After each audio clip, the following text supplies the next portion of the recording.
Hello hello, c'est Mélanie du blog Construire son indépendance et bienvenue dans cette nouvelle vidéo où nous allons découvrir ensemble la puissance de la stratégie de cash flow en immobilier. Donc c'est quelque chose que j'ai compris maintenant il y a 2 ans et donc du coup j'ai envie de vous en faire part parce que c'est une vision qu'on n'a pas forcément et d'entendre ces 3 petites infos que je vais vous donner par la suite, ça peut vous faire le déclic. Et donc par la suite, vous pourrez acheter votre premier bien immobilier et construire votre indépendance financière petit à petit.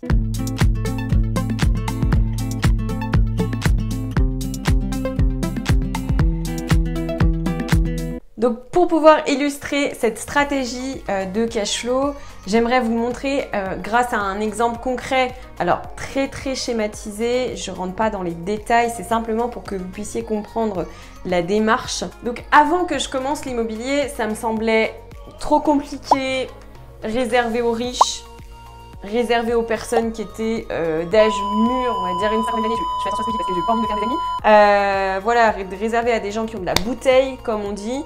Et pour moi, ça me semblait vraiment inatteignable jusqu'à ce que je me rende compte que les stratégies sont tout à fait applicables à n'importe qui et que tu n'as pas besoin d'avoir 100 milliards d'euros sur ton compte en banque pour pouvoir investir dans l'immobilier. Donc pour comprendre ce qu'est le cash flow, je vous propose en fait de vous expliquer par un cas concret qui me parle et qui vous parlera, j'espère aussi. Donc on va imaginer qu'en fait on achète un bien qui vaut 200 000 euros. Ok? Donc cet appartement, c'est un bien, c'est un appartement. Voilà. Donc dans cet appartement, on va utiliser une stratégie de colocation. Après, peu importe la stratégie que vous utilisez, si vous faites de la courte durée, si vous faites du non meublé, si vous faites du meublé, etc. Ce qu'il faut, c'est juste avoir en tête le schéma général pour que vous puissiez comprendre la puissance de ce qu'est le cash flow et ce qu'il va pouvoir permettre de faire par la suite, si bien évidemment vous êtes dans une stratégie toujours de construction de votre indépendance financière. Donc, dans cet appartement, on va imaginer qu'on a 4 colocataires. Donc ces colocataires, bien évidemment, ils vous versent un loyer. Donc un loyer par chambre.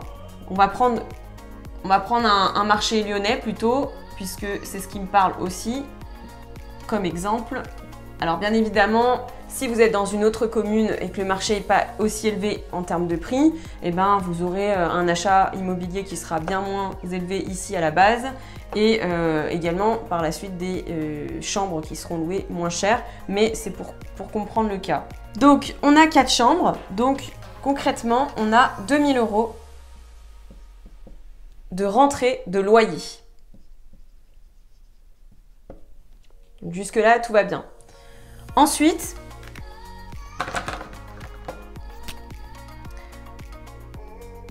donc tout ça, on l'a pas gratuitement, on n'est pas dans le monde des bisounours. Pour cela, on a contracté un crédit immobilier et ce crédit, il nous coûte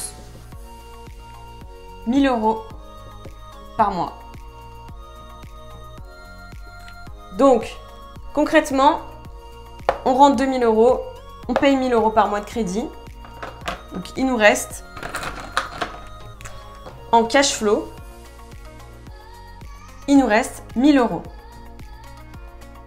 Alors, bien évidemment, au cash flow vient s'enlever les charges que vous avez sur l'appartement.